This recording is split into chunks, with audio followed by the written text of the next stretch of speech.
ชาวอเมริกันนับ10 ล้าน50 รัฐขับไล่จอมกษัตริย์ประธานาธิบดีโดนัลด์ทรัมป์พ้นจากตำแหน่งหากซัวซีเป็นเหมือนกษัตริย์ชี้รับไม่ได้ประชาชนใช้สโลแกนวิ่งว่า No King อนลวนใช้อำนาจของตนไม่ผ่านคองเกรสสภาขอถวายความนอบน้อมแด่พระรัตนตรัยมีพระพุทธเจ้าเป็นต้นขอถวายความเคารพพระเถรานุเถระเจ้าคณะพระสังฆาธิการทั่วโลกมีพระเดชพระคุณพระธรรมเสนาบดีเจ้าคณะภาค7วัดพระธาตุดอยสุเทพเป็นต้นและขออำนวยพรแด่ท่านผู้ฟังท่านผู้ชมสาธุชนพุทธบริษัททั้งหลายวันนี้รายการพระไตรปิฎกลอยฟ้าก็ลอยมาจากวัดพระธาตุดอยสุเทพ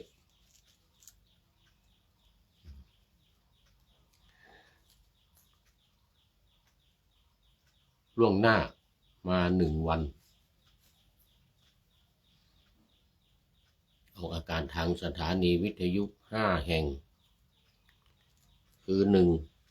1สถานีวิทยุพระพุทธศาสนาแห่งชาติและจริยธรรมวัดพระธาตุดอยสุเทพระบบ FM 96 เมกะเฮิรตซ์มีพ่อครูวันลบนามวงพรหมเป็นผู้อำนวยการอาจารย์พระมหาประสิทธิ์ประสาธิโกเป็นหัวหน้าสถานีและอัตมภาคพระครูปริยัติยานุศาสตร์เป็นผู้บรรยายเป็นประจำทุกวันไม่มีหยุดเว้นไฟดับ ไฟฟ้าดับหมดปัญญาถ้าไฟฟ้าดับนี่สถานีวิทยุของเรา เคยมีนะต้นไม้มันล้มทับสายไฟฟ้านี่ทางขึ้นมาบนดอยสุเทพ ดับสนิทเลยทีนี้บางทีเป็นวันครึ่งวันกว่าเจ้าหน้าที่เขาจะมาตัดต้นไม้ ตัดต้นไม้ซ่อมสายไฟฟ้าแล้วเวลามาซ่อมนี่มันก็ต้องปิดหมดอีกอะนู่นเนี่ยจะปิดตั้งแต่ข้างล่างนู่นไม่ให้ไฟฟ้าขึ้นมาไม่งั้นเดี๋ยวมันดูดคนทำนี่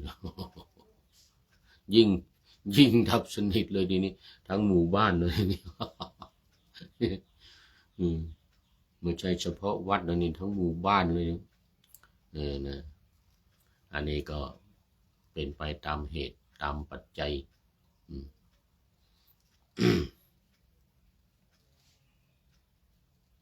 แต่ออกอากาศดึกไปนิดเวลา5 ทุ่มถึงเที่ยงคืน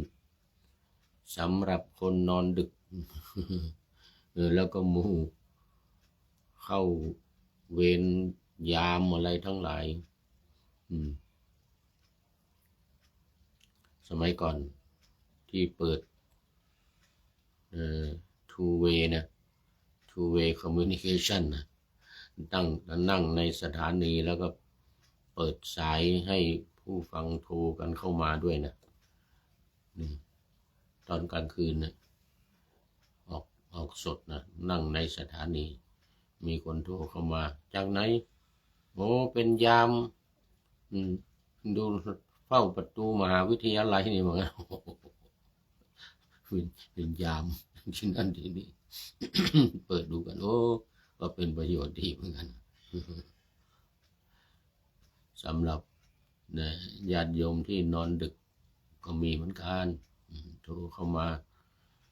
ยังมารับด้วยกันโอ้ยังว่าไงยังมารับเตื้อนอนมารับ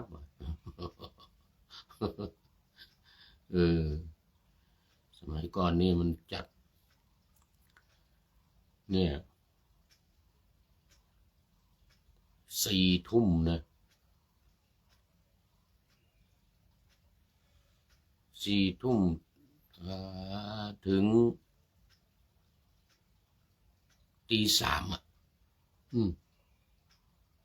เนี่ยรายการเนี่ยพระไตรปิฎกลอยฟ้าเนี่ย4 ทุ่มถึงตี 35 ชั่วโมงพัก10 นาทีพอ50 นาทีปุ๊บพัก10 นาทีต่ออีก พัก4 ครั้งพัก4 ครั้งนะแต่ก่อนจะพักก็เปิดสายให้ผู้ฟังโทรกันเข้ามาเพื่อดูว่ามีคนฟังหรือเปล่าจะมีฟีดแบ็กมายังไงบ้างอะไรเงี้ยนะปรากฏว่ามีโทรเข้ามาแต่เดี๋ยวนี้มันไม่ได้แล้วเดี๋ยวนี้ไม่ได้นั่งในสถานีนี่มาจัดอย่างวันนี้จากวัดพระธาตุดอยสุเทพก็มีแต่ทาง Facebook ไลฟ์เนี่ยท่านผู้ชมที่คอมเมนต์กันเข้ามาอย่างตอนนี้มันเป็นตอนกลางวันก็คงทำการทำงานกันหมดมันก็ไม่ค่อยมีไม่ค่อยมีคนเข้ามาไม่ค่อยมีคนฟังมันเป็นตอนกลางวันนี่ก็บ่าย2 โมงนี่กำลังเริ่มทำงานกันแล้วเนี่ย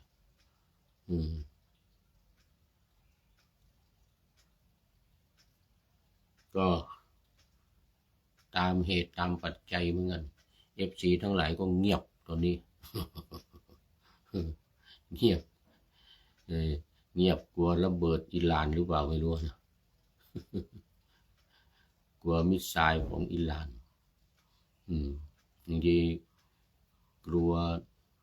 ขีปนาวุธโทมาฮอคของอเมริกาก็เลยเงียบ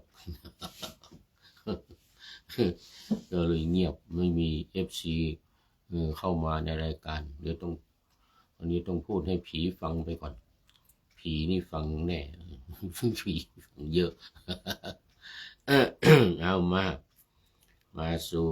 เดี๋ยวมีประชาสัมพันธ์หน่อยโมทนากับเจ้าภาพยังมีอยู่นี่มีเข้ามาอาจิตบาลัวนี่ต่างประเทศนี่ต่างประเทศตอนนี้กำลังเป็นตอนเช้าอยู่มั้งนี่เวลาใกล้เรียกกันที่เกาหลีไม่รู้เกาหลีเวลาเท่าไหร่อาจิตเมื่อเกาหลีเวลาเท่าไหร่ตอนเนี้ยนี่เป็นคนบังคลาเทศสมัยก่อนบวชอยู่ที่วัดฝายหินย้ายจากวัดฝายหินไปอยู่วัดพวกหงส์กับหลวงพ่อพระครูประชิตเสร็จแล้วก็ไปอยู่เกาหลีใต้What time in Korea มันต่างกันไม่มากเลยในนี่น่าจะก่อนเรานี่นะบ่าย 3บ่าย 4 โมงนะมั้งนี่เกาหลีมันทิศตะวันออกเราไปหน่อยนะตะวันออกเฉียงเหนือนี่มั้งเกาหลีนี่นะเกาหลีใต้เกาหลีเหนือ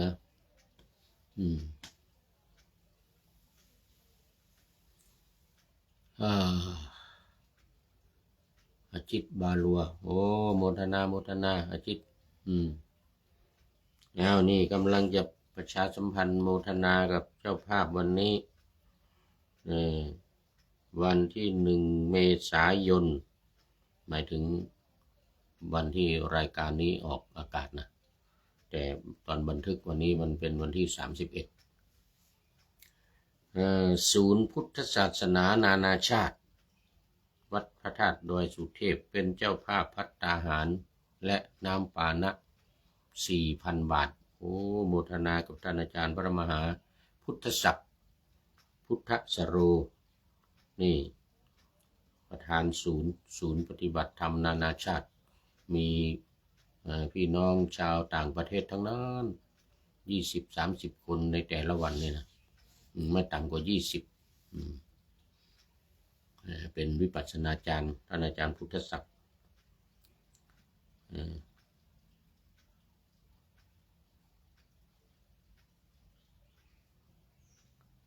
โอ้โมทนาเป็นอย่างยิ่ง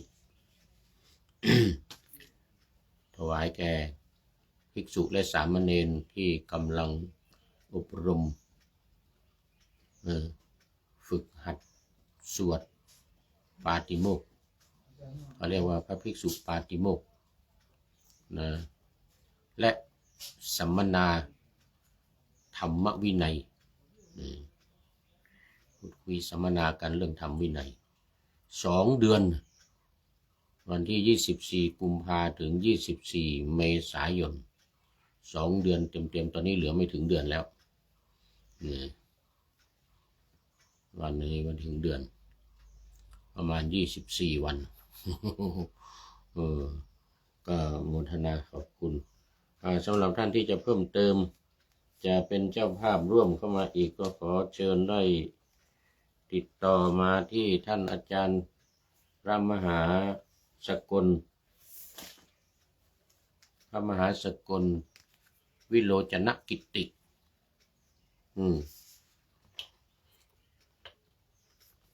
เลขานุการเจ้าคณะภาค7เลขานุการพระเดชพระคุณหลวงพ่อพระธรรมเสนาบดี แล้วก็ประธานโครงการอบรมฝึกหัดสวดปาติโมกข์ของคณะสงฆ์ภาค7รุ่นที่1เนี่ยประจำ2569นี้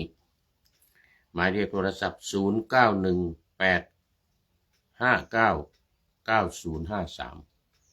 0918599053และอีกหมายเลข1ของท่านอาจารย์พระมหากิตติพงษ์ฐานกโรวัดพระธาตุสีจอมทองเนี่ยมาเป็นวิทยากรอยู่ที่นี่แหละหมายเลขโทรศัพท์0949101043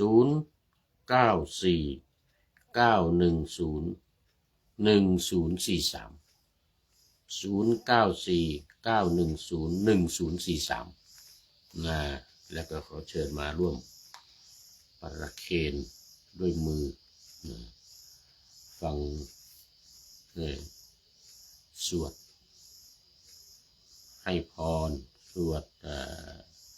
พุทธมนต์และ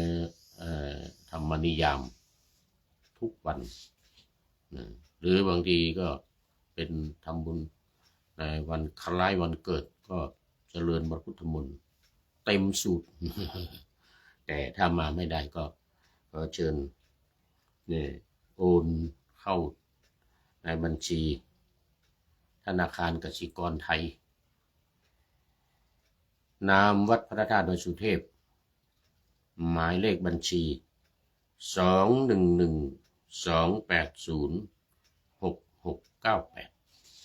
21128066698นะตามอัธยาศัยเอาละช่วงนี้ก็เข้ามาสู่เนื้อหาของธรรมะกันเลยวันนี้ยังอยู่ในพระไตรปิฎกเล่มที่20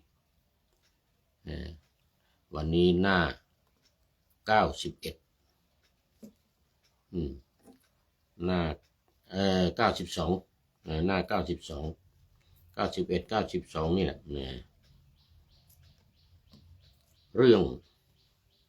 บริษัทสองจำพวกนี่อังคุตรนิกายพระสุตตันตปิฎกอังคุตรนิกายทุกกนิบาตมีสองนี่คือทุกกนิบาตถ้ามีหนึ่งหัวข้ออย่างเรื่องจิตเรื่องอะไรที่ผ่านมาเรื่องความไม่ประมาทอย่างนี้นะข้อเดียวนี่เป็นเอกนิบาตอันนี้เป็นทุกกนิบาตมีสองข้อสองเรื่องวันนี้อยู่ในตติยปัญนาคข้อที่ห้าปริสัวรรควรรคที่ว่าด้วยบริษัทของในพระพุทธศาสนาเรานี้ก็มีอยู่สี่ภิกษุภิกษุณีอุบาสกอุบาสิกาแต่วรรคนี้จะพูดถึงบริษัทสองจำพวกคือหนึ่งจำพวกที่ว่าง่ายสองจำพวกที่ว่ายากหัวดื้อพวกดีหัวดื้อไม่ค่อยเชื่อฟังแล้วก็มีอีกพวกหนึ่งเชื่อฟังว่านอนสอนง่ายบริษัททั้งสองนี่ก็คือบริษัทที่ดื้อด้านไม่ไต่ถามไม่ได้รับการแนะนำและสองบริษัทที่รู้แจ้งไม่ดื้อด้านชอบไต่ถามและได้รับการแนะนำโดยมีเนื้อหาชี้ให้เห็นถึงความแตกต่างของการพัฒนาปัญญานั่นเองพัฒนาปัญญาหรือเราเรียกกันว่าวิปัสสนา คือการปฏิบัติวิปัสสนาหมู่หนึ่งปฏิบัติวิปัสสนาหมู่หนึ่งไม่ปฏิบัติวิปัสสนานี่คือปฏิบัติในเรื่องของปัญญาปรับปัญญาแก้ไขฝึกฝนอบรมปัญญาแล้วจะมีอีกจำพวกหนึ่งที่ดื้อด้านไม่สนใจไม่ฟังไม่เชื่อฟังว่ายากสอนยากหัวดื้อทำพระพวกหัวดื้ออันนั้นบริษัททั้งสี่เนี่ยนะก็จะอยู่ในสองจำพวกเนี่ยบางทีก็ภิกษุดื้อก็มีภิกษุที่ว่าง่ายสอนง่ายก็หลุดพ้นได้ภิกษุที่ว่ายากสอนยากเหมือนฉัพพคีภิกษุณีก็มีนะฉัพพคีภิกษุณีก็มีดื้อด้านภิกษุว่าดื้อเนี่ยภิกษุณียิ่งดื้อกว่านะพระพุทธเจ้าห้ามไว้แล้วตั้งแต่ตอนแรกนะไม่ให้บวชนี่นะซนมากนะภิกษุผู้หญิงเนี่ยนะผู้หญิงมันซนยิ่งกว่าผู้ชายนะ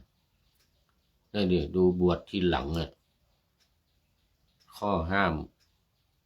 บัญญัติพุทธบัญญัติวินัยที่พระพุทธองค์ต้องบัญญัติเนี่ยของภิกษุณีเนี่ยมีมากกว่าภิกษุ311ข้อนะ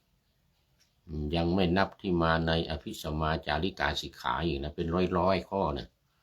เป็นร้อยข้อที่ไม่มาในหมายถึงที่ไม่มาในปาฏิโมกข์ของภิกษุ227ภิกษุณี311311บัญญัติไม่หวาดไม่ไหวโมฆะสตรีใครทำความผิดอะไรมาฟ้องพระพุทธเจ้าหรือว่าพระพุทธเจ้าทรงทราบเองไงนะเรียกมาแล้วพระองค์ทรงเรียกมาเธอทำอย่างนี้จริงเหรอจริงพระเจ้าข้าเหมือนกันนะโมฆะสตรีเหมือนกันเธอนี่เป็นโมฆะสตรีเนี่ยทำให้คนที่นับถือพระพุทธศาสนานี่เสื่อมศรัทธาเหมือนกันนะคนที่นับถือศาสนาแล้วนี่เสื่อมศรัทธาลงคนที่ไม่นับถือ ยังไม่นับถือเนี่ยพอเห็นเธอทำอย่างนี้แล้วก็ไม่ศรัทธาเลยไม่เริ่อมใสไม่ศรัทธาบริษัทของเราก็หดหายไปหดหายไปเพราะพวกเธอนี่แหละดื้อด้านภิกษุณีนี่ดื้อด้านสิกขาบทขนาดบวชทีหลังเนี่ยทำภิกษุฉัพพคีมีอยู่6 รูปที่วัดเชตวันนู่นนะภิกษุณีก็อยู่เชตวันเหมือนกันนะเอาอย่างคือไม่ใช่เอาอย่างอ่ะมันเป็นนิสัยมันเป็นเขาเรียกอุปนิสัยบวชเข้ามาแล้วก็ไม่เชื่อไม่ฟังสอนแล้วก็ไม่เชื่อไม่ฟัง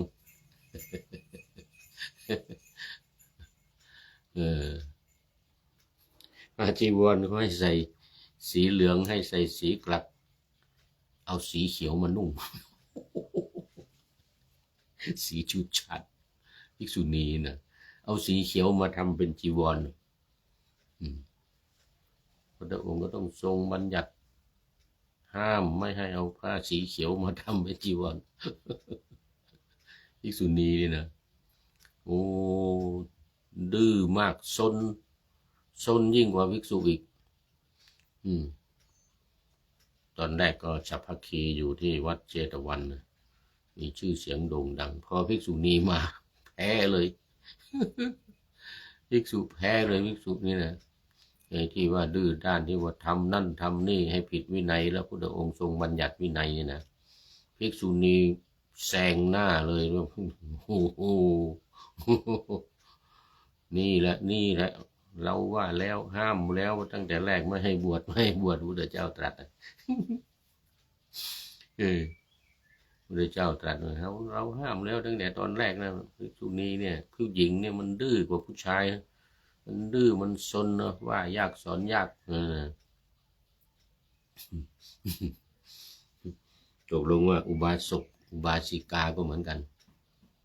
อุบาสิกานี่ก็ซนที่เอาภิกษุศึกไปนี่ก็มากบวชเข้ามาแล้วนี่นะ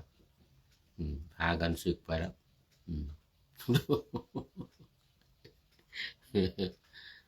เนี่ยที่เหมือนกับอะไรสีกากอบโอ้เนี่ยยิ่งกว่าสีกากอบนี่ก็มีเนี่ยภิกษุณีสมัยนั้นนะยิ่งกว่าสีกากอบนี่โอ้พาภิกษุศึกไปมาก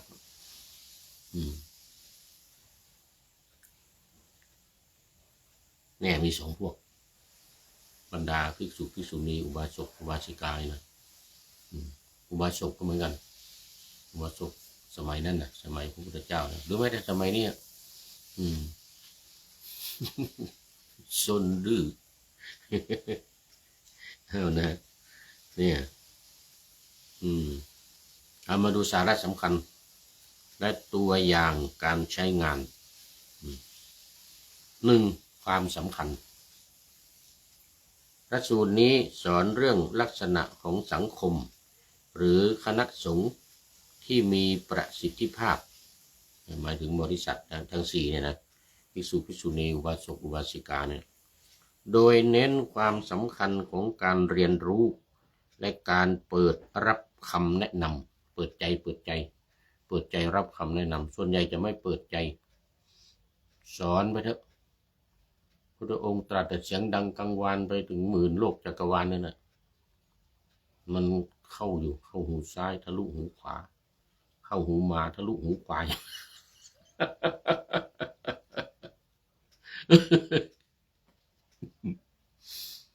พวกนี้นะมันฟังนะไม่ใช่ไม่ฟังนะแต่มันไม่ปฏิบัติตามเข้าหูซ้ายทะลุหูขวาทำเป็นไม่รู้ไม่ชี้ทำเป็นไม่รู้ไม่ชี้โอ้คุณโยมทิพวรรณสินธุวงศ์ได้รับแล้วแจ้งไปให้ทราบแล้วได้รับโอ้ขออนุโมทนาเป็นอย่างยิ่งน้อมในธรรมสาธุนะโอ้ได้รับเป็นว่าแม่ชีกายสิทธิ์ เป็นผู้รับไว้ แต่ไม่รู้ว่าเป็นของใครเพราะว่าหน้าซองไม่ได้บอกชื่อว่าเป็นของใครเพียงแต่บอกว่าวัดพระธาตุดอยสุเทพตำบลสุเทพอำเภอเมืองจังหวัดเชียงใหม่ไม่ได้บ่งชื่อไว้ในหน้ากล่อง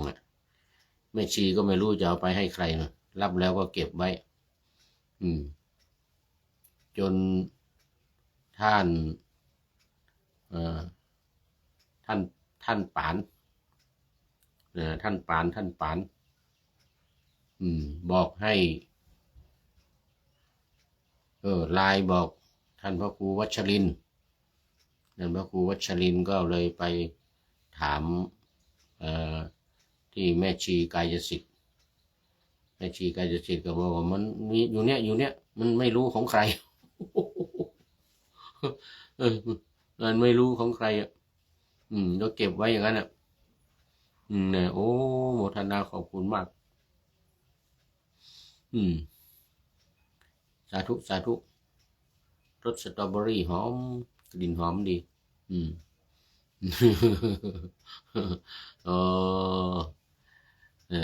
คอยดูอยู่ตั้งหลายวันตอนนี้ได้แล้วได้เห็นโยมว่าติดต่อเรื่องการบรรจุกระดูกอะไรโยมเดี๋ยวก่อนโยมลูกสาวที่โทรมาโทรมาบอกว่าติดต่อไม่ได้อาตมาก็ไปตามหาเหมือนกันไม่เจอตามหาตัวยังไม่เจอตู้ลุงปานตู้ลุงปานผู้ดูแลกระดูกดูแลกระดูกดูแลดูแลอะไรทั้งหมดหาตัวยังไม่เจอเมื่อวานนี้ก็ไปงานซะเมื่อวานนี้ไปงานมีงานพระชาปนกิจศพหลวงพ่อทองดีวันนี้ก็ยังหาตัวไม่เจอหาตัวตู้ลุงปานยังไม่เจอ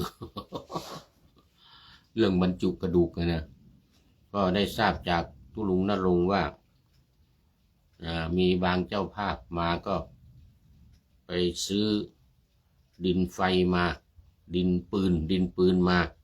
แล้วก็มาจุดปุ้งว่าไงนะตู้ลุงปานเป็นคนทำเจ้าภาพมาเพราะว่ามันเยอะมันเต็มตอนนี้มันเต็มที่บรรจุที่บรรจุกระดูกบรรพบุรุษก็ต้องคอยหมู่ใหม่ๆก็มาอยู่เรื่อยอันเก่าก็หาที่เก็บไม่มีที่เก็บยากก็ถ้าเจ้าภาพประสงค์จะบางเจ้าภาพก็เอาไปลอยอังคารบางเจ้าภาพก็มาทำกู่มาทำที่เก็บมาทำกู่มาทำที่เก็บยังติดต่อตู้ลุงปานยังไม่ได้เลยชื่อถูกละที่ว่ามาที่ถามมาว่าชื่อจริงณัฐวุฒิท่านณัฐวุฒิถูกต้องแล้วชื่อณัฐวุฒิแต่ว่ายังหาตัวไม่เจอตอนนี้ยังหาตัวไม่เจอไปดูที่ห้องก็ปิดกุญแจน่าจะกลับไปบ้านหรือเปล่าไม่รู้นะน่าจะกลับไปบ้านเดี๋ยวก่อนพยายามติดต่อหาอยู่ โมทนาโยมที่พวันเอามา1ความสำคัญใช่ไหมความสำคัญ2คำถามคำตอบหน้า92ชี้ให้เห็นถึงการแบ่งบริษัทเป็น2ฝ่ายคือฝ่ายที่เจริญได้ยากและฝ่ายที่เจริญได้ง่ายบริษัทที่ดื้อด้านนี่เจริญยากส่วนบริษัทที่ฟังคำแนะนำและปฏิบัติตามวิปัสสนากรรมฐานสมถกรรมฐานวิปัสสนานี่นะปฏิบัติตามมันก็จะก็มีโอกาสในการที่จะพัฒนาปัญญาของตัวเอง 3. การอ้างอิงหากต้องการศึกษาเพิ่มเติมเกี่ยวกับปริสวรรคหรือทุกกนิบาตสามารถค้นหาในพระไตรปิฎกเล่มที่20ได้นะหมายเหตุข้อมูลอ้างอิงจากแหล่งข้อมูลออนไลน์ที่ระบุ84,000เลยนะตริปิฎกะ90.com นะคราวนี้มาดูในรายละเอียดเล่มที่20นี้ว่าเดี๋ยวนะอังคุตรนิกายทุกกนิบาตทุกกนิบาต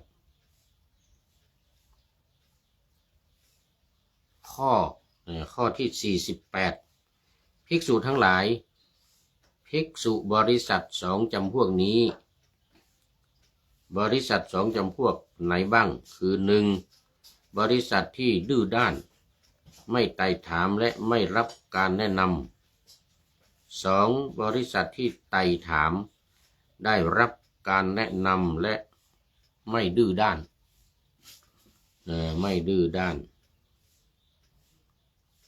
บริษัทที่ดื้อด้านไม่ไต่ถามไม่ได้รับการแนะนำเป็นอย่างไรคือบริษัทใดในธรรมวินัยนี้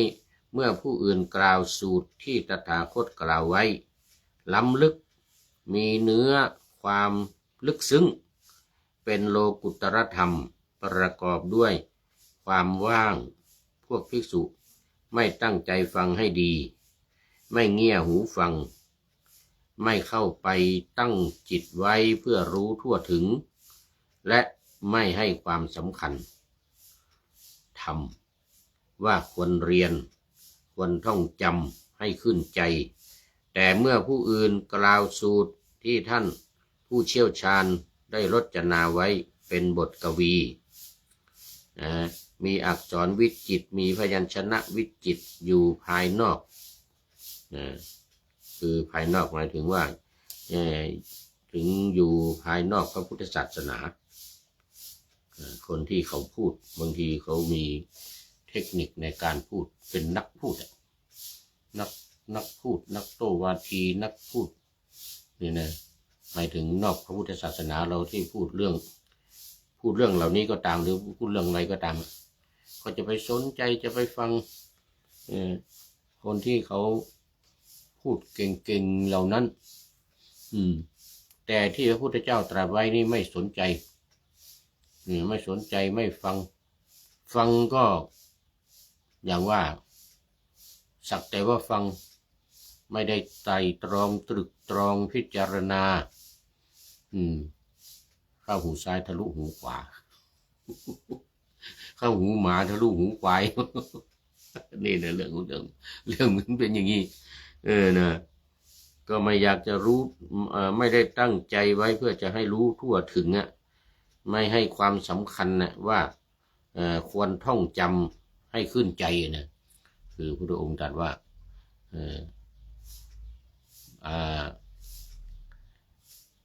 มาลาเดี๋ยวก่อนอสัจฉายะมลามันตาเนี่ยขยายเนี่ยนะมนที่ไม่ท่องเป็นมนทินธรรมะที่พุทธเจ้าตรัสไว้เนี่ยต้องท่องจำเพราะจำให้ขึ้นใจอยู่นะแต่เมื่อผู้อื่นกล่าวสูตรอื่นที่ท่านผู้เชี่ยวชาญเป็นนักพูดนักรจนาไว้แต่งเป็นบทกวีหรืออันวิจิตรอักษรพยัญชนะวิจิตรอยู่ภายนอกเป็นสาวกะสุภาษิตหรือเป็นสาวกะสุภาษิตคือเป็นสาวกภาษิตของสาวกหมายถึงเป็นภาษิตอันเหล่าสาวกของเจ้าลัทธิ คนใดคนหนึ่งที่ไม่ได้ชื่อว่าเป็นพระพุทธสาวกได้พาสิทธิ์ไว้เนี่ย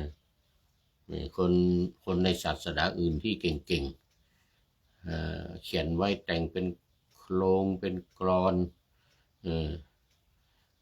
อย่างศาสนาพราหมณ์นี่มันมีนะศาสนาฮินดู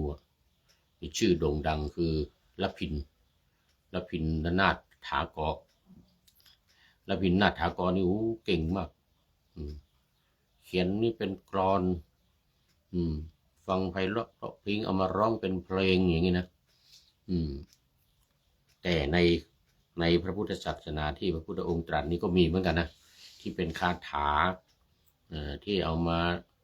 สามารถเอามาร้องเป็นเพลงอย่างทำนองสรพัญญะอย่างเงี้ยนี่คาถาปัทยาวัดเนี่ยเอามาว่าเป็นทำนองสรพัญญะนี่แต่คนดื้อเนี่ยไม่ชอบฟังไม่เงี่ยหูฟังไม่ตั้งใจที่จะเข้าไปถือว่ามันยากยิ่งอภิธรรมนี่โอ้โหเป็นเรื่องที่ยากไม่อยากจะเรียนไม่อยากจะรู้กันอภิธรรมธรรมะที่ลึกซึ้งเนี่ยโอ้มันยากไม่สนใจโอ้ตอนนี้ขอต้อนรับFC ตัวจริงสุริยันคำปาท่านสุริยันคำปาวัดพระธาตุดอยสุเทพตอนนี้เข้ามาหลังสุดหมดเวลาเดี๋ยวก่อนหรือหมดเวลาไปแล้วนี่ยังไม่หมดเวลามาแล้ววันนี้ไปไหนบ้างเนาะนี่เสร็จงานเสร็จการแล้วนี่วัดพระธาตุดอยสุเทพFC ตัวจริงนี่กำลังโผล่เข้ามาแล้วเนี่ยมีอะไรจะประชาสัมพันธ์บ้างมีงานอะไรประชาสัมพันธ์บ้างบอกมาเด้อขอบคุณโมทนาเอาคราวนี้ไม่อยากจะเรียนนะไม่อยากจะเรียนไม่ให้ความสำคัญว่าควรเรียนควรศึกษาควรท่องจำให้ขึ้นใจครั้นท่องจำทำนั้นแล้วย่อมสอบสวนไตร่ถามกันว่าพุทธพจน์นี้เป็นอย่างไรเนื้อความแห่งพุทธพจน์นี้เป็นอย่างไรนี่เหมือนตอนเนี้ยเหมือนตอนนี้ที่วัดพระธาตุโครงการสัมมนาธรรมวินัยเอามาสนทนากันเอามาพูดคุยให้กันฟังว่าธรรมะนี้มันลึกซึ้งอย่างนี้มันมีเนื้อความอย่างนี้เนี่ยนี่กำลังรุ่นที่ 1กำลังสัมมนาธรรมวินัยกันอยู่แล้วก็สวดปาติโมกข์ด้วยสวดปาติโมกข์แล้วก็สัมมนาเนื้อหาสาระในพระวินัยในธรรมในวินัยที่อยู่ในปาติโมกข์เสขียวัตรบ้างอะไรบ้างก็มาสนทนากันทำความเข้าใจปรึกษาหารือกันทำความเข้าใจกันอย่างเงี้ยนี่อย่างตอนนี้ท่านอาจารย์พระมหาสกลวิโรจนกิตติเรียนทำ9 ประโยคเนี่ยกำลังมีการสัมมนากันอยู่เนี่ยพูดอธิบายสนทนากันสอบถามกันอธิบายให้ฟังสิ่งที่ยังไม่เคยฟังก็นำมาพูดคุยหรือที่ได้ฟังได้ยินได้ฟังแล้วก็มันมาแก้ไขปรับปรุงนี่ตอนนี้กำลังทำกันอยู่อย่างขมักเขม้นในวัดพระธาตุดอยสุเทพนี่นะโครงการของคณะสงฆ์ภาค 7รุ่นที่ 1นี่คืออย่างนี้นะภิกษุเหล่านั้นเปิดเผยธรรมที่ยังไม่ได้เปิดเผยเนี่ยทำให้ง่ายซึ่งธรรมที่ยังไม่ได้ทำให้ง่ายและบรรเทาความสงสัยในธรรมที่น่าสงสัยหลายอย่างบริษัทนี้เรียกว่าบริษัทที่ไต่ถามได้รับการแนะนำให้คำแนะนำซึ่งกันและกันและไม่ดื้อด้านตรงนี้สำคัญ ไอ้ไม่ดื้อด้านเนี่ยสำคัญนะพวกดื้อด้านเนี่ยไม่สนใจนะภิกษุทั้งหลายบริษัท2 จำพวกนี้แลบรรดาบริษัท2 จำพวกนี้บริษัทที่ไ ไต่ถามได้รับการแนะนำและไม่ดื้อด้านเป็นเลิศว่างั้นนะแต่ว่าเป็นเลิศในข้อ48นี่จบนะว่าเป็นเลิศอันนั้นก็สรุปแล้วว่าภิกษุสามเณรอุบาสกอุบาสิกาศรัทธาญาติโยมทั้งหลายของเราเนี่ยจะต้องเป็นผู้ที่ไม่ดื้อด้านจะต้องเป็นผู้ที่ไม่ซนคอยรับฟังการแนะนำคำแนะนำอย่างเนี้ยตอนนี้30กว่ารูปเนี่ยมาเข้ารับการอบรมแล้วก็ฟังการแนะนำจากพระวิทยากรนี่ปรริญญา9ทั้งนั้นเลยพระวิทยากรมาให้คำแนะนำเรื่องวินัยบางทีรู้อยู่แต่ว่าไม่เข้าใจเนื้อความหรือรู้แต่รู้ไม่จริงรู้ไม่ทั่วไม่ถึงรู้จริงรู้ไม่จริงรู้ไม่ทั่วไม่ถึงก็ปฏิบัติผิดสิปฏิบัติผิดเคร่งครัดไปตามความคิดของตัวเองไม่ตามพุทธบัญญัติไม่ตามวินัยบัญญัติที่พุทธองค์ทรงบัญญัติไว้อย่างที่เคยยกตัวอย่างมาหลายเรื่องหลายอย่างอันนั้นพระวิทยากรก็จะนำมาสัมมนานำมาพิจารณา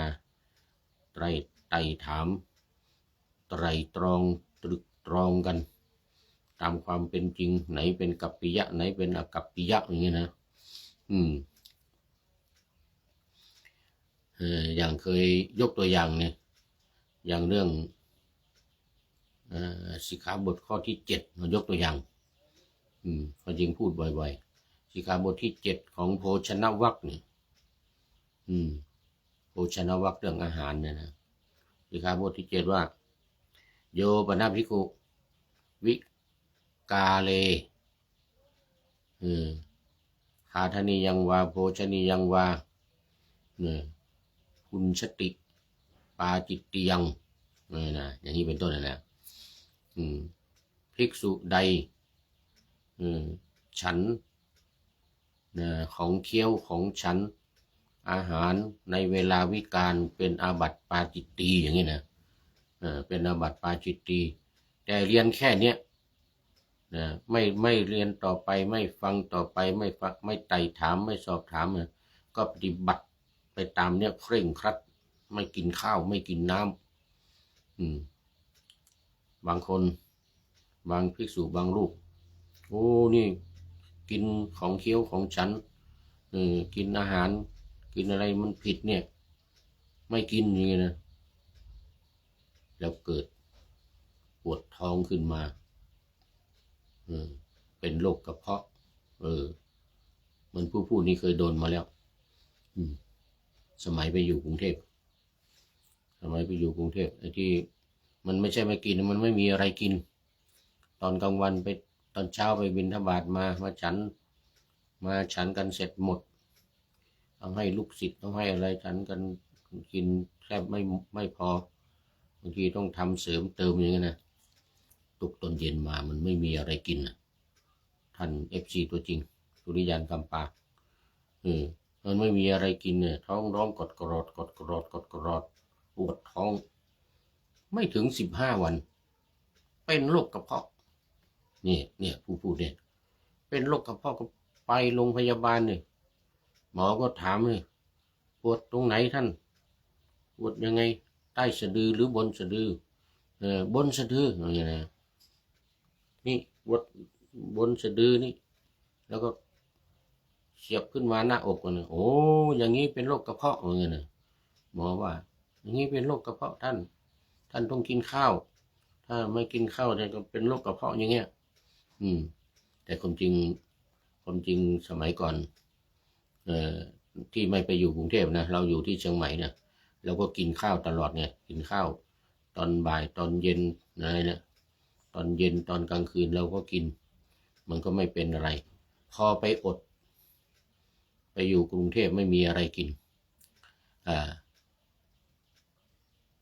เป็นโรคกระเพาะหมอบอกว่าท่านต้องกินนะ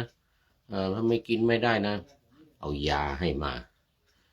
ยาตรงนี้ก็ยังมีอยู่เลยรับจากโรงพยาบาลมา เคลือบแผลในกระเพาะเวลามันปวดท้องขึ้นมามันเสียบขึ้นหน้าอกเนี่ยต้องกินยานี่เคลือบแผลในกระเพาะ1 ชั่วโมงแล้วก็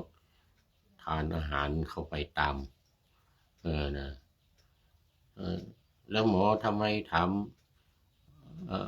ใต้สะดือบนสะดือถ้าใต้สะดือเป็นยังไงถ้าใต้สะดือเนี่ย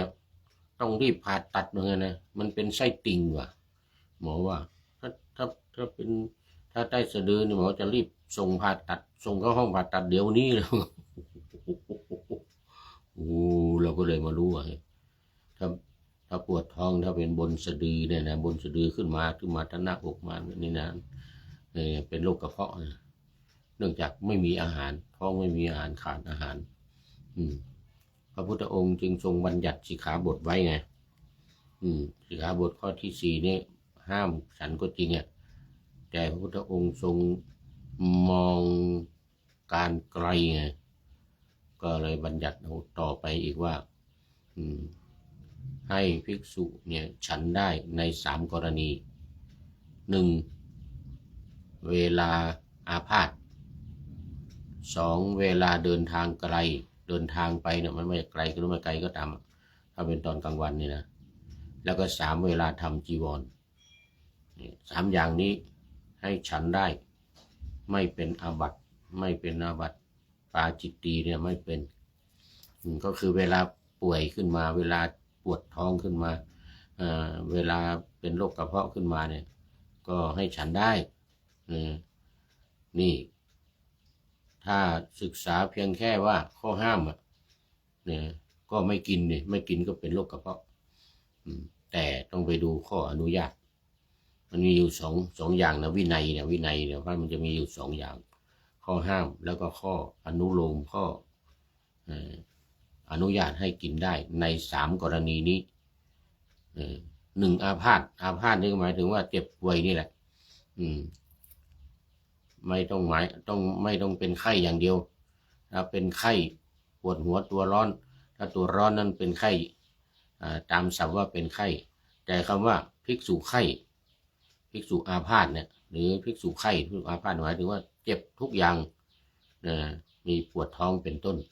ก็ถือว่าอาพาธอันนี้อนุโลมให้ฉันได้ในเวลาวิกาลตอนเย็นตอนบ่ายตอนกลางคืนอะไรก็ฉันได้ทั้งนั้นอย่างนี้เป็นต้นนี่แหละที่ว่าภิกษุที่ว่าไม่ศึกษาไม่ไต่ถามไม่รู้ความหมายที่ลึกซึ้งไม่รู้ข้ออนุญาตเรียนวินัยก็เรียนแต่ข้อห้ามเรียนแต่ข้อห้ามไม่เรียนข้ออนุญาตก็ปฏิบัติผิดเกิดโรคเกิดภัยตายก็มีบางคนตายก็มีเพราะมันผิดวินัยนี่มันผิดวินัยเนี่ยไม่กินเนี่ยแล้วก็เป็นโรคกระเพาะหรือแล้วก็เป็นเลือดออกมากระเพาะเป็นเลือดก็มันกระเพาะรั่วกระเพาะรั่วเพราะว่ามันไม่มีอาหารไงน้ำย่อยออกมาแล้วมันก็กัดกระเพาะตายอย่างนี้ก็มีเพราะฉะนั้นต้องศึกษาต้องไต่ถามทบทวนต้องสัมมนากันพูดคุยกันให้ลึกซึ้งให้ทุกแง่ทุกมุมเรียนวินัยนี่ต้องเรียนทั้งฝ่ายบัญญัติข้อห้ามแล้วก็ทั้งข้ออนุญาตมันจะมีแง่มีมุมมีอะไรต่างๆมากมายมันต้องสัมมนากันต้องพิจารณากันให้ถี่ถ้วนจะได้ปฏิบัติถูกต้องข้อที่19ต่อไปภิกษุทั้งหลายบริษัท2 จำพวกนี้บริษัท2 จำพวกคือ 1. บริษัทที่หนักในอามิสไม่หนักในสัตธรรม 2. บริษัทที่หนักในสัตธรรมไม่หนักในอามิสอันนี้หมายความว่าไงหมายความว่าที่ว่าหนักในอามิสนี่คือสิ่งของ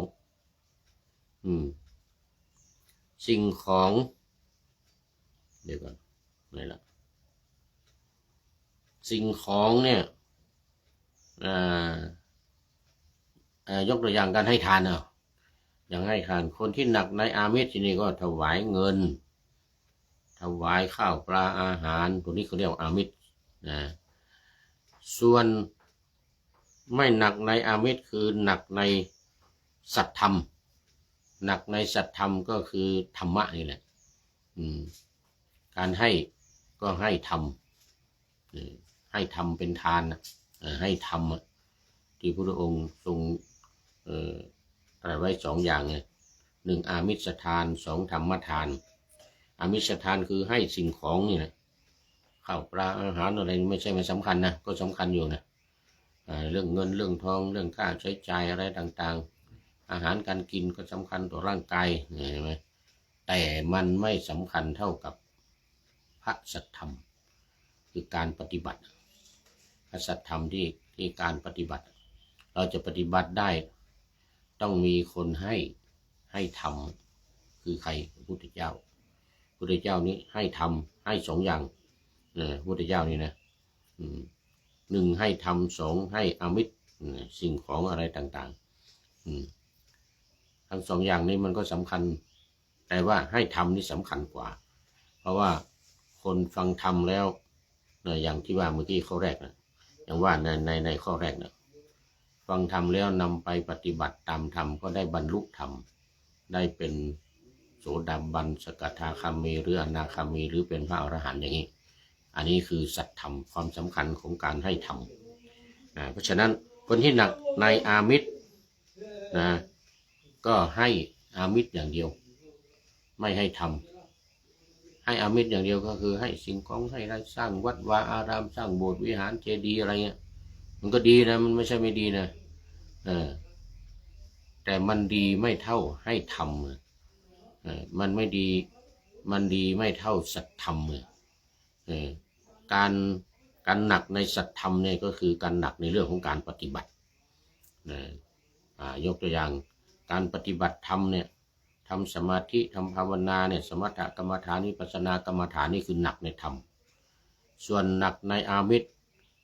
มันก็ในเรื่องของสิ่งของทั้งหลายที่ถูกที่สำคัญคือต้องหนักทั้งสองอย่างหนักทั้งสองอย่างอาจจะอามิสอาจจะน้อยกว่าหน่อยหรือทำสัตธรรมเนี่ยจะมากกว่าหน่อยก็ไม่เป็นไรแต่มันต้องมีทั้งสองอย่างบางคนอาจจะหนักในเรื่องอามิสสิ่งของเพราะว่าเรื่องการปฏิบัติธรรมเรื่องสัตธรรมนี่ไม่ค่อยมีเวลาในการปฏิบัติแต่คนจริงวิปัสสนานี่มันปฏิบัติได้ตลอดเวลานะปฏิบัติได้ง่ายกว่าสมถะอีกวิปัสสนานี่นะนี่ก็คือหนักในอามิสให้ทานให้ทานให้ทานแต่ไม่ภาวนาไม่ทำไม่รักษาศีลมันมีสามอย่างทานศีลภาวนาศีลกับภาวนานี่เป็นฝ่ายสัตธรรมส่วนการให้ทานนี่เป็นฝ่ายอามิสเพราะฉะนั้นท่านหนักทางด้านอามิสคือก็ให้อย่างเดียวให้อย่างเดียวอย่างนี้เราเคยมีเรื่องเล่าในธรรมเมืองไงนะมีเศรษฐีที่ให้แต่ทานนะแต่ไม่รักษาศีลไม่ภาวนาพอตายเป็นยังไงไปตกนรกโอ้ยังไม่ตกที่มาบอกกับลูกมาบอกกับลูกโอ้พ่อไม่ได้กินอะไรพ่อแม่ไม่ได้กินอะไรแล้วลูกก็แล้วทำไมมันได้กินเมื่อวานเนี่ยลูกพ่อตายไปตั้งนานแล้วไม่ทำอะไรให้ไม่เอาอาหารให้พ่อกินก็เลยไปถามคนใช้ที่เอาอาหารไปให้ที่สุสานทุกวันนะเอาไปให้ที่ป่าเหี้ยวนะทุกวันเลยนะเขาบอกว่าโอ้เอาไปให้ทุกวันนะเป็นปีมาแล้วเหมือนกันนะผมเอาไปให้ทุกวันแต่เมื่อวานนี้มันไปไม่ได้น้ำนองเหมือนกันนะน้ำท่วม ก็เลยเอาถวายพระถวายพระภิกษุที่มาบิณฑบาตเมื่อวานนี้เหมือนกันนะโอ้เป็นอย่างนี้เองก็เลยไปถามพระพุทธเจ้าไปถามพระพุทธเจ้าก็ตรัสว่าโอ้ก็เป็นปีที่ผ่านมานั้นผมไม่ได้กินเพราะไม่ได้เอาถวายพระไม่ได้อุทิศส่วนกุศลไม่ได้ทำบุญอุทิศส่วนกุศลไปให้ได้แต่เอาไปวางไว้ที่สุสานเนี่ยวางไว้ที่ป่าเหี้ยวเนี่ยใครก็ไม่รู้กินไปหมดเนี่ยมดแมงหนูกระรอกกระแตอะไรกินไปหมดพ่อแม่ไม่ได้กินเอาแล้วทำไมพ่อแม่ก็ทำบุญทำทานตั้งแต่ตอนอยู่เป็นคนเนี่ยโอ้หมดเงินไปเป็นกดเป็นล้านหลายล้านเนี่ยให้ทานหมดเงินไปหลายล้านทำไมไม่ได้กินทำไมไม่มีอาหารอะไรกินเนี่ยพระองค์ก็ตรัสว่าพ่อของเธอเนี่ยให้ทานอย่างเดียวไม่รักษาศีลไม่เจริญภาวนาตอนไปอยู่นั่นก็เป็นมีชู้ไม่ถือศีลเนี่ยไปมีชู้กับภรรยาของคนอื่นเหมือนกันนะให้แม่ก็เหมือนกันไม่ถือศีลไม่มีศีลไปมีชู้กับคนอื่นเหมือนกันนะก็เลยให้ทานอย่างเดียวเสร็จแล้วฆ่าสัตว์ด้วยเหมือนกันพ่อของเธอไปฆ่านกเหมือนกันเอาเลือดนกมาผสมยาอะไรหลายอย่างคือหนักในเรื่องทานอย่างเดียวไงเรื่องอามิตรอย่างเดียวไม่หนักเรื่องสัตธรรมไม่หนักเรื่องสัตธรรมไม่ปฏิบัติธรรมไม่รักษาศีลเนี่ยนี่เรียกว่าไม่หนักสัตธรรมหนักแต่เรื่องอามิตรโอ้จะทำยังไงเหมือนกันเธอก็ทำบุญ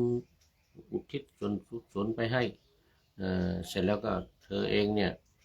ต้องระวังเนี่ยต้องรักษาศีลด้วยต้องภาวนาทำสมาธิภาวนาด้วยอย่าให้ทานอย่างเดียวนะนี่มันเป็นเรื่องอย่างนี้นี่นะบริษัทที่หนักในอามิตรไม่หนักในสัตธรรมเป็นอย่างไรคือบริษัทใดในธรรมวินัยนี้มีพวกภิกษุต่างสรรเสริญคุณของกันและกันต่อหน้าคฤหัสถ์ผู้นุ่งผ้าขาวว่าภิกษุรูปเนี้ยรูปโน้นอุบาสกรูปโน้นนะเป็นอุพัตโตภาควิมุตตินะดูไปดูมาหมดเวลา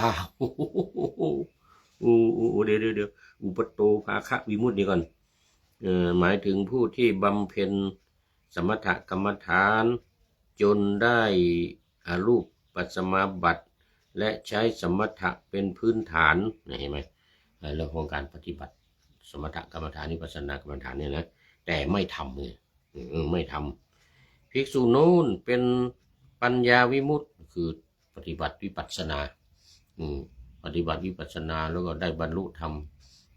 เรียกว่าเจโตวิมุตติได้หลุดพ้นปัญญาวิมุตติหลุดพ้นทางใจคนที่ทำทางสมถะก็ยิ่งดีก็ได้หลุดพ้นทางใจอย่างเงี้ยนะอันนี้เรียกว่าหนักทางสัทธรรมภิกษุโน้นเป็น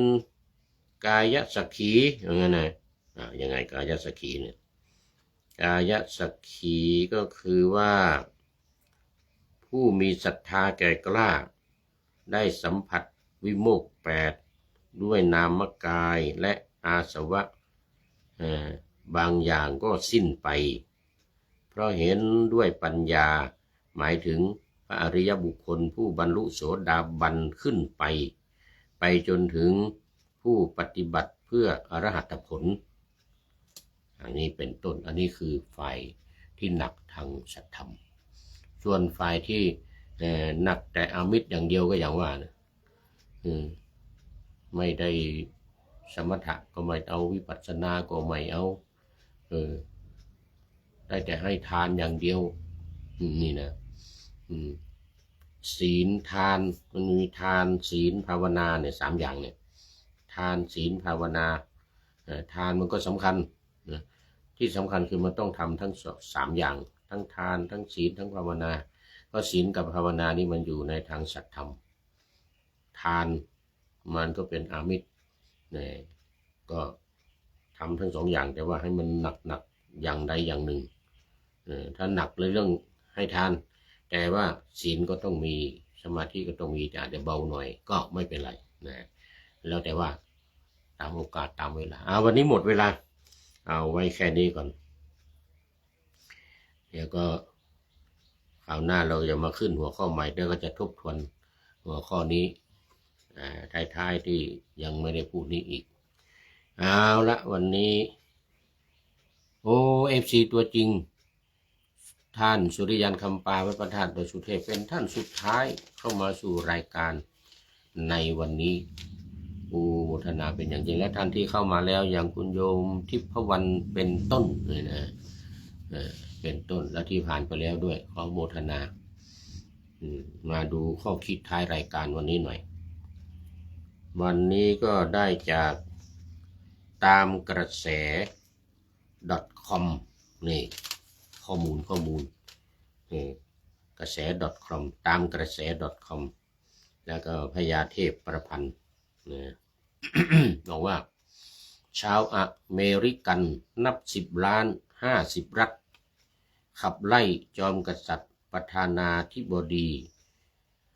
โดนัลด์ทรัมป์พ้นจากตำแหน่งอยากซัวซีเป็นเหมือนกษัตริย์ชี้รับไม่ได้ประชาชน